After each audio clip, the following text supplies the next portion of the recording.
Once upon a time in ancient China, there was a man named Luda. He was known for his great strength and fearless heart. One day, while defending someone in need, he accidentally hurt a man. To avoid trouble, he decided to become a monk and was given the name Zhishen. But Zhishen wasn't like other monks. Though he shaved his head and wore monk robes, he was bold, fierce, and as strong as an ox. Soon he found himself in the bustling city of Kaifeng, where the great Xiangguo temple asked him to take care of their vegetable garden near the Suanzhao gate. What Lu Zhishen didn't know was that this vegetable garden was constantly troubled by a gang of local rascals. They loved to steal vegetables, play tricks, and make the monks miserable.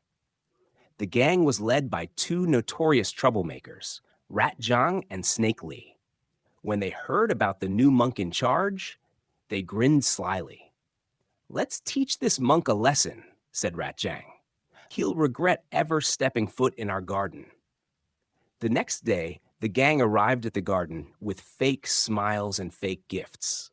They stood near a smelly manure pit, waiting for the monk. When Lu Zhishen walked over, they bowed low, pretending to be respectful. "Greetings, Master Monk," said Snake Li with a sly grin. "We've brought gifts to welcome you." But when Lu Zhishen saw their fake smiles and sneaky eyes, he felt something wasn't right. "These guys don't look like they're here to be friendly," he thought. "Are they trying to trick me? Let's see what they're up to." "Thank you for your kindness," said Lu Zhishen aloud. "Come, let's sit and talk." But Rat Zhang and Snake Li didn't move. They stayed bowing, waiting for Lu Zhishen to help them up so they could grab him and throw him into the manure pit. "Master Monk, please help us stand," said Rat Zhang, pretending to wobble. Lu Zhishen squinted at them. "Ha! You think you can fool me?" he thought. He stepped closer. The moment Snake Li lunged for his leg, Lu Zhishen's foot shot up. Snake Li flew backward, landing headfirst in the stinky manure pit. "Help!" Snake Li shouted, struggling in the muck. Rat Zhang froze, his mouth open. He turned to run, but Lu Zhishen spun around and kicked him in too. "Help! It stinks in here!" yelled Rat Zhang, flailing his arms. The rest of the gang was so shocked they couldn't move. Lu Zhishen pointed at them and said, "Anyone who dares move will end up in the pit."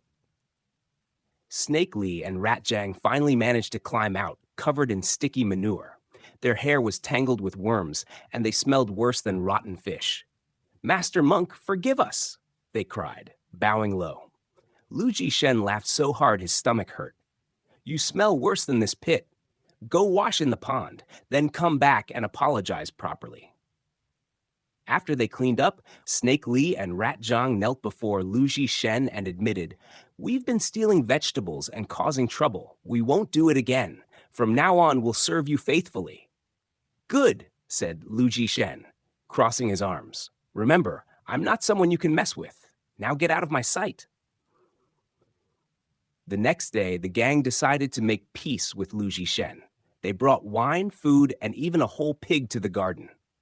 "Please, Master Monk, forgive us for our mistakes," they said. Lu Zhishen wasn't angry anymore. He sat with them and shared the food. As they ate, laughed, and drank, suddenly a loud crow started cawing from outside. "What's that noise?" asked Lu Zhishen. "It's the crow in the willow tree," said one of the gang. "They say crows bring bad luck."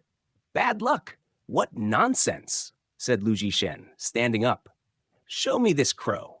The group led him to a tall willow tree with a crow's nest at the top. "We should climb up and take it down," said Snake Li. But Lu Zhishen shook his head. "Climbing? Ha! Watch this." He walked up to the tree, took off his robe, grabbed the tree trunk with both hands, and with a powerful yank, he uprooted the entire tree, nest and all. The gang was stunned. They fell to their knees, shouting, "Master Monk, you're not just a monk. You must be a hero sent from heaven." Lu Zhishen smiled and said, It's nothing. Tomorrow I'll show you how I practice my weapons." From then on, the gang never caused trouble again. Every day, they brought food and wine to Lu Zhishen and watched him practice his martial arts.